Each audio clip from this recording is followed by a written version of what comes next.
Honourable members on Dias, आपण सगळे मान्यवर. आपला विषय आजचा आहे स्वयंपुनर्विकास. पुनर्विकास तर आहेतच, पण स्वयंपुनर्विकास प्रामुख्याने. आणि स्वयंपुनर्विकास कोऑपरेटिव्ह हाऊसिंग सोसायटी बद्दल आपण बोलत आहोत, अपार्टमेंट्स बद्दल बोलत आहोत. आणि याची जी संकल्पना आहे, म्हणजे हा जो टर्म कोऑपरेटिव्ह, जर आपण डेफिनेशन बघितलं, इंटरनॅशनल कोऑपरेटिव्ह इयर 2025 मध्ये आपण आज आहोत. आणि इंटरनॅशनल कोऑपरेटिव्ह इयर मध्ये कोऑपरेटिव्हचं जे डेफिनेशन आहे ते आहे मेंबर बेस्ड, मेंबर ड्रिव्हन आणि मेंबर कंट्रोल्ड ऑर्गनायझेशन. म्हणजे मेंबरच्या ताब्यात असलेली संस्था, मेंबरनी चालवणारी संस्था. आणि ज्यावेळेला आपण पुनर्विकासाबद्दल बोलतो ते हे ह्याच्या पूर्णपणे विपरीत असं जे आहे ते आपण वागणूक जी आपली पुनर्विकासामध्ये आपल्याला दिसते. मग कोऑपरेटिव्हचे प्रिन्सिपल्स, कोऑपरेटिव्हचे व्हॅल्यूज जर आपण पाहिले तर त्यामध्ये असं इंटरनॅशनल कोऑपरेटिव्ह मध्ये आपल्याला डेफिनेशन मध्ये पाहायला मिळतं की self help, self responsibility, equality, equity या प्रिन्सिपल्स वरती कोऑपरेटिव्ह सोसायटी आणि अपार्टमेंट जे आहे ते निर्भर आहे. मग इथे देखील आपल्याला विपरीत गोष्टी रिडेव्हलपमेंट मध्ये आपल्याला पाहायला मिळतात. आणि त्यानंतर आपल्याकडे येतं कॉन्स्टिट्यूशन. कॉन्स्टिट्यूशन 1950 मध्ये आर्टिकल 19 मध्ये ऑलरेडी अपार्टमेंट असोसिएशनला फंडामेंटल राईट दिला होता. आणि 2011 मध्ये कोऑपरेटिव्ह सोसायटीला 97 कॉन्स्टिट्यूशन अमेंडमेंटनी फर्स्ट टाइम आर्टिकल 19 मध्ये स्थान मिळालं. म्हणजे फंडामेंटल राईट्स मध्ये कोऑपरेटिव्ह सोसायटी पण असोसिएशन सारखी समाविष्ट करण्यात आली. आणि त्याचबरोबर आर्टिकल 43B मध्ये स्टेटला संविधानाने डायरेक्शन दिलं की तुम्ही प्रमोट करायचं कोऑपरेटिव्ह सोसायटीला. कसं प्रमोट करायचं तर 4 पद्धतीने करायचं. मग पहिलं आहे व्हॉलंटरी फॉर्मेशन, दुसरं आहे ऑटोनॉमस बॉडी, तिसरं डेमोक्रेटिक सेटअप आणि चौथं आहे प्रोफेशनल मॅनेजमेंटनी कोऑपरेटिव्ह सोसायटीला प्रमोट करायचं. आणि ह्यातला जो पहिला शब्द आहे ऑटोनॉमस. ऑटोनॉमस म्हणजे काय तर बाहेरचा हस्तक्षेप कमीत कमी व्हावा आपल्या संस्थेमध्ये, हा ऑटोनॉमस शब्दाचा हेतू आहे. आणि ह्याचाच विपरीत आपण रिडेव्हलपमेंट मध्ये थर्ड पार्टी राईट्स क्रिएट करतो आणि रिडेव्हलपमेंट आपली प्रक्रिया करतो. आपल्या प्लॉट मधला जे पोटेन्शियल आहे, जे प्रॉफिट आहे ते आपण जो येणारा डेव्हलपर आहे त्याला देतो. हेच विपरीत जे आहे ते आजपर्यंत चाललं होतं. आणि हेच थांबवायचा प्रयत्न जो आहे तो सर्व जिल्हा फेडरेशन आणि महाराष्ट्र राज्य फेडरेशननी स्वयंपुनर्विकासाच्या मोहिमेच्या माध्यमातून करण्याचा एक प्रयत्न करत आहे आणि करणारही आहे. ऑटोनॉमस फंक्शनिंग मध्ये ज्यावेळेला आपण बघतो की बाहेरचा हस्तक्षेप कमीत कमी व्हावा, त्यावेळेला मगाशी राणे साहेबांनी आपल्याला एक विषय सांगितला की इलेक्शन संदर्भातल्या, म्हणजे रिटर्निंग ऑफिसर जो आहे तो संस्थेच्या मेंबरलाच नेमणूक करता येईल, ही प्रोव्हिजन मगाशी सांगितल्याप्रमाणे फेडरेशननी भांडून इथे आणलेली आहे. आणि हाच ऑटोनॉमस कन्सेप्ट वरती रिटर्निंग ऑफिसर तुम्ही तुमचा अपॉइंट करू शकता, अशी प्रोव्हिजन आपल्याकडे इथे आलेली आहे. मग ज्यावेळेला आपण पुनर्विकास किंवा स्वयं पुनर्विकासाबद्दल बोलतो त्यावेळेला आपल्याला हे पाहावं लागेल की हाऊसिंग सोसायटीचं डेफिनेशन कायद्यामध्ये काय दिलेलं आहे. आणि हाऊसिंग सोसायटीचं सेक्शन 154 कॅपिटल B-1 ब्रॅकेट 17 मध्ये जे दिलेलं डेफिनेशन आहे त्यामध्ये पहिलं ऑब्जेक्ट दिलेलं आहे की मेंबर्सना प्लॉट प्रदान करणं. दुसरं ऑब्जेक्ट आहे मेंबर्सना सर्व्हिसेस, कॉमन अमेनिटीज प्रदान करणं. आणि तिसरं ऑब्जेक्ट आहे redevelopment, reconstruction by utilising the potential of the land. म्हणजे रिडेव्हलपमेंट करणं हे हाऊसिंग सोसायटीमध्ये आता ऑब्जेक्टच्या स्वरूपामध्ये त्याला समाविष्ट करण्यात आलेलं आहे आपल्या कायद्याच्या प्रोव्हिजन्समध्ये. मग त्याचप्रमाणे आपल्या त्याच सेक्शन 154 कॅपिटल B-1 ब्रॅकेट 18 मध्ये मेंबर्सच्या डेफिनेशन दिलेले आहे की हाऊसिंग सोसायटीमध्ये मेंबरचे प्रकार किती, तर प्रामुख्याने 4 प्रकार तिकडे आपल्याला पाहायला मिळतात. पहिला आहे ओरिजिनल मेंबर, दुसरा आहे जॉईंट मेंबर, जो फ्लॅट जो आहे तो जॉईंटली होल्ड करतो तो जॉईंट मेंबर, तिसरा असोसिएट मेंबर आणि चौथा प्रोव्हिजनल मेंबर. या सर्व मेंबरला आपल्याला रिडेव्हलपमेंटच्या प्रक्रियेमध्ये समाविष्ट करून घेणं आहे. तर ज्या वेळेला आपण रिडेव्हलपमेंटची प्रोसेस पाहणार आहोत त्यावेळेला या सर्व मेंबर्सना त्यामध्ये स्थान आहे. आणि मग रिडेव्हलपमेंट. What is redevelopment? तर रिडेव्हलपमेंट म्हणजे आपली जीर्ण झालेली इमारत, म्हणजे ज्या वेळेला 1970-80 साली बांधलेल्या इमारती आज स्ट्रक्चरली डिलॅपिडेटेड झालेल्या आहेत, त्याचे स्ट्रक्चरल मेंबर्स डिटोरिएट झालेले आहेत, सया एक्सपोज झालेल्या आहेत, स्लॅब पडत आहेत आणि अशा बिल्डिंग रिपेअर करणं अफोर्डेबल नाही आहे. म्हणून स्वयं पुनर्विकास किंवा पुनर्विकास हा एक ऑप्शन आहे. कायद्याने सांगितलेलं आहे की तुमच्याकडे 2 पर्याय उपलब्ध आहेत. तुम्ही बिल्डिंग एकतर रिपेअर करू शकता, स्ट्रक्चरल रिपेअर करू शकता, किंवा जर स्ट्रक्चरल रिपेअर्स आपल्याला अफोर्डेबल नसतील, फिजिबल नसतील, वायबल नसतील, तर मग तुम्ही तुमच्या बिल्डिंगचा नवीन नियमावलीप्रमाणे पुनर्विकास आणि स्वयं पुनर्विकास करू शकता. तर या प्रकारे पुनर्विकास स्वयं पुनर्विकासची प्रक्रिया पहिल्यांदा सुरुवात होते. ती आपली बिल्डिंग जीर्ण झालेली आहे त्यामुळे. आणि मग एलिजिबिलिटी क्रायटेरिया ऑफ रिडेव्हलपमेंट काय आहे? कुठली बिल्डिंग रिडेव्हलपमेंटला जाऊ शकते? तर आपल्याकडे डेव्हलपमेंट कंट्रोल रेग्युलेशन आणि UDCPR तो सांगतात की 30 वर्ष जुनी बिल्डिंग जी असेल ती इमारत रिडेव्हलपमेंटला जाण्यास पात्र आहे. मग प्रश्न असा येतो की 25 वर्ष जुनी बिल्डिंग आहे पण आमची बिल्डिंग जीर्ण झालेली आहे, असे प्रश्नही येतात. मग त्यांनी आम्ही काही रिडेव्हलपमेंट करू नये का? तर यासाठी काही स्पेशल प्रोव्हिजन्स आहेत. टॅक्स कमिटीचा रिपोर्ट आहे.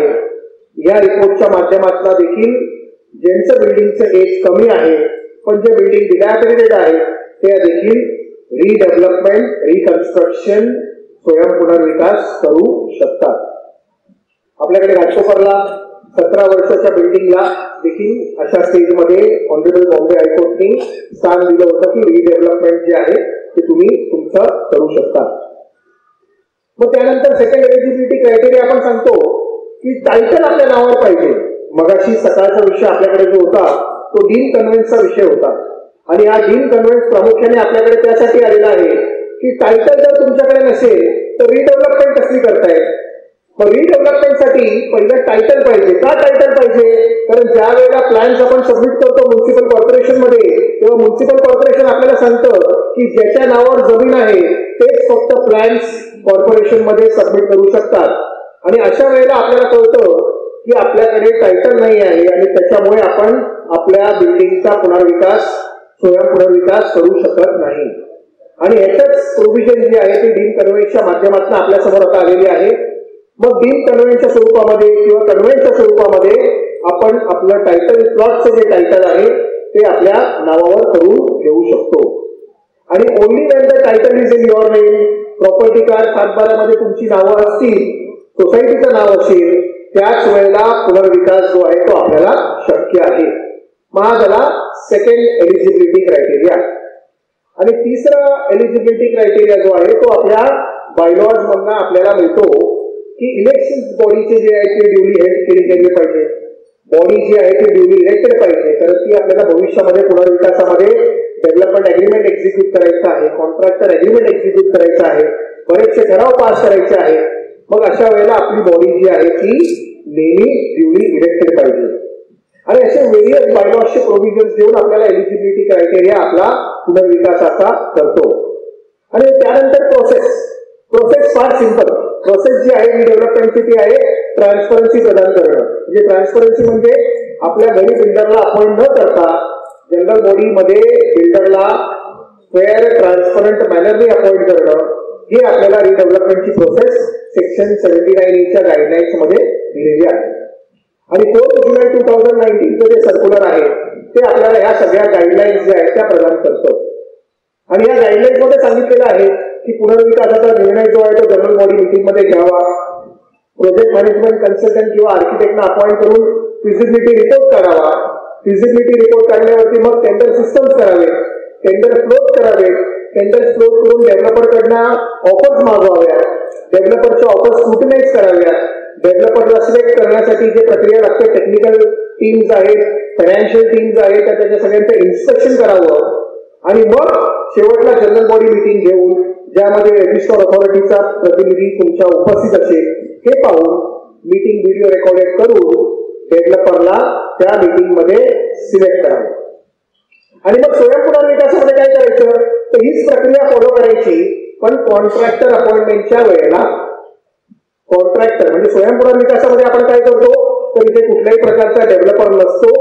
आपण सोसायटी किंवा अपार्टमेंट असोसिएशन डेव्हलपरच्या शूज मध्ये एंटर करतं आणि ती स्वतः प्रॉपर्टी डेव्हलप करतं, त्यालाच स्वयंपुनर्विकास बोलतात. मग स्वयंपुनर्विकासाचं शॉर्ट अँड स्वीट डेफिनेशन काय आहे, तर डेफिनेशन सिंपल आहे की डेव्हलपर घरी घेऊन जाणारा जो काय प्रॉफिट आहे 2 वर्षामध्ये, तो प्रॉफिट आपल्या मेंबर्सना डिस्ट्रीब्यूट करणं, तोच प्रॉफिट आपल्या एक्झिस्टिंग मेंबर लोकांना वाटून घेणं. मग कसा वाटून घ्यायचा, इन टर्म्स ऑफ एरिया आणि इन टर्म्स ऑफ कॉर्पस, अशा तऱ्हेने वाटून घेणं, ह्यालाच स्वयंपुनर्विकास असं बोलतात. आणि मग आपण काय काय करायचं स्वयंपुनर्विकासामध्ये, तर जे डेव्हलपर करतो तेच. मग सुरुवातीला निर्णय घ्यायचा की स्वयंपुनर्विकास करायचा आहे. निर्णयाला पर्सेंटेज संख्या आहे 51%. 100 मेंबर संस्थेमध्ये असतील तर 51% लोकांनी सांगितलं पाहिजे की आपण स्वयंपुनर्विकास करायचा, किंवा या डेव्हलपरला अपॉइंट करायचं, या कॉन्ट्रॅक्टरला अपॉइंट करायचं. तर सिंपल मेजॉरिटीने निर्णय घेतला जातो. फक्त एकच अट आहे की त्या मीटिंग मध्ये कोरम जे आहे ते टोटल पाहिजे, म्हणजे 67% लोक मीटिंगला हजर पाहिजे. कोरम मॅन्डेटरी आहे. याप्रमाणे आपल्याला निर्णय घ्यायचे आहेत की आपल्याला स्वयंपुनर्विकास करायचा आहे किंवा पुनर्विकास करायचा आहे. जर स्वयंपुनर्विकासावरती आपण निर्णय घेतला तर त्याप्रमाणे मग आर्किटेक्टला अपॉइंट करून फिजिबिलिटी रिपोर्ट समजून घ्यायचा आहे. Feasibility report general body meeting मध्ये मांडायचा आहे आणि त्यानंतर निर्णय घेतल्यावरती प्लॅन्स जे आहेत ते कॉर्पोरेशन मध्ये पुटअप करून अप्रुव्हल आल्यावरती सेक्शन 79A च्या प्रोसेस प्रमाणे कॉन्ट्रॅक्टरला अपॉइंटमेंट करून पुढची प्रक्रिया जी आहे ती चालवायची आहे. मेन इश्यू स्वयंपुनर्विकासामध्ये आहे की फंड्स कुठे येतात. तर फंड्स कसे येतात, तर इनिशियल फंडिंगसाठी काही एनबीएफसी आता आहेत. महाराष्ट्र राज्य बँकेने एलसीडीसी बरोबर काही एमओयू करार जे आहेत ते आता सध्या ड्राफ्टिंग स्टेज मध्ये आहेत. जे इनिशियल फंडिंगसाठी एलसीडीसी ने प्राथमिक आपलं पॉझिटिव्हनेस दाखवलेला आहे. आणि त्यानंतर आपल्याकडे आहे डिस्ट्रिक्ट सेंट्रल कोऑपरेटिव्ह बँक किंवा महाराष्ट्र स्टेट कोऑपरेटिव्ह बँक, जी आपल्या स्वयंपुनर्विकासामध्ये फंडिंगचा मोठा रोल जे आहे ती बजावते. आणि अशा तऱ्हेने या तऱ्हेने आपण फंड्स रेज करून आपला पुनर्विकास किंवा स्वयंपुनर्विकास जो आहे तो आपण करू शकतो. बरं, शेवटचं स्वयंपुनर्विकासाने फायदे काय होतात, तर फायदे आपण बघितले की जो डेव्हलपरचा प्रॉफिट आहे तो देखील आपल्याला मिळतो. मग टिळकनगरमध्ये असलेली एक संस्था, चेंबूरमध्ये असलेली एक संस्था एक्झिस्टिंग घरं 200 स्क्वेअर फीटची, डेव्हलपर देत होता 500 स्क्वेअर फीट आणि स्वयंपुनर्विकास केल्याने 850 स्क्वेअर फीट मिळाले. 300 स्क्वेअर फीट एक्स्ट्रा घरं मिळाली, जी डेव्हलपर देत होता त्याच्याहून एक्स्ट्रा 300 स्क्वेअर फीट घरं मिळाली. आणि मग या सगळ्या गोष्टीचा अर्थ हाच आहे की डेव्हलपरचा प्रॉफिट जो आहे तो आपण कॉर्पस आणि एरियाच्या स्वरूपामध्ये डिस्ट्रीब्यूट करून मेंबर्सना दिला गेलेला आहे. एवढंच नाही तर मेंबर्सने उद्या जाऊन असं ठरवलं की सस्टेनेबल प्रोजेक्ट बनवायचं. मग त्यांनी गोदरेजला हायर केलं, गोदरेजला लीड सर्टिफिकेशनसाठी हायर केलं आणि आज बिल्डिंग जी आहे ती ग्रीन एलईडी सर्टिफिकेशन जे आहे ते त्याचा मिळवण्याचा देखील त्यांनी प्रयास केला. हा प्रयास केल्यामुळे त्यांचा जो रेट्स आहे तो देखील एनहान्स झाला. तर अशा तऱ्हेने वेरियस उपक्रम करू शकतात. आज आपण या हॉलमध्ये बघितलं तर इकडे सेंट्रलाइज एअर कंडिशनिंग सिस्टम आहे, म्हणजे कुठल्याही प्रकारचं एअर कंडिशनिंग युनिट तुम्हाला इथे दिसत नाही आहे. त्याचप्रमाणे हैदराबादमध्ये एका संस्थेने सेंट्रलाइज एअर कंडिशनिंग सिस्टम केलं आणि हे सगळे आउटडोर युनिट्स जे आहेत ते नलिफाय करून घेतले. हेच प्रक्रिया आपल्याकडे बरेचशा स्वयंपुनर्विकासामध्ये आपण राबवून सस्टेनेबल डेव्हलपमेंट देखील अचीव्ह करू शकतो. असे वेरियस उपक्रम जे आहेत ते मेंबर्स करू शकतात, कारण स्वयंपुनर्विकासामध्ये निर्णय घेण्याची जी प्रक्रिया आहे ती मेंबर्सची आहे, संस्थेची आहे आणि त्याच वेळेला हे ऑटोनॉमस जे स्वरूप आहे ते पूर्णत्वाला इथे संस्थेमध्ये येऊ शकतं आणि आपल्या प्रॉपर्टीचा जो लाभ आहे तो आपण आपल्या एक्झिस्टिंग मेंबर्सना देऊ शकतो. नॉट ओनली एक्झिस्टिंग मेंबरला देऊ शकतो, तर प्रधानमंत्रींची जी योजना आहे की अफोर्डेबल हाऊसिंग द्यावं. मग अफोर्डेबल हाऊसिंग निर्माण करण्यासाठी जी प्रक्रिया आहे त्यामध्ये आपण जी आपली घरं स्वस्तामध्ये केलेली आहेत तसंच आपण इतरांना देखील गरज स्वस्तामध्ये देऊ शकतो.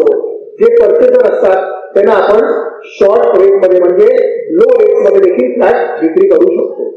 तर या सगळ्या फायद्यामध्ये इन शॉर्ट आपण आज स्वयंपुनर्विकास आणि रिडेव्हलपमेंटची प्रक्रिया जो आहे तो पाहण्याचा एक प्रयत्न केला. आपल्या काही शंका असतील तर आपण फेडरेशन ऑफिसमध्ये येऊन त्या शंकांचं निरसन तुम्ही कुठल्याही वेळेला करू शकता. पुनर्विकास आणि स्वयंपुनर्विकासा संदर्भात काही ब्रोशर्स आहेत, काही पॅम्पलेट्स आहेत, काही बुक्स पब्लिश केलेले आहेत, त्याचाही लाभ देखील तुम्ही घेऊ शकता. एवढं बोलून आपण आज आपला स्वयंपुनर्विकास आणि रिडेव्हलपमेंटचा टॉपिक कन्क्लूड करूया. थँक्यू. धन्यवाद.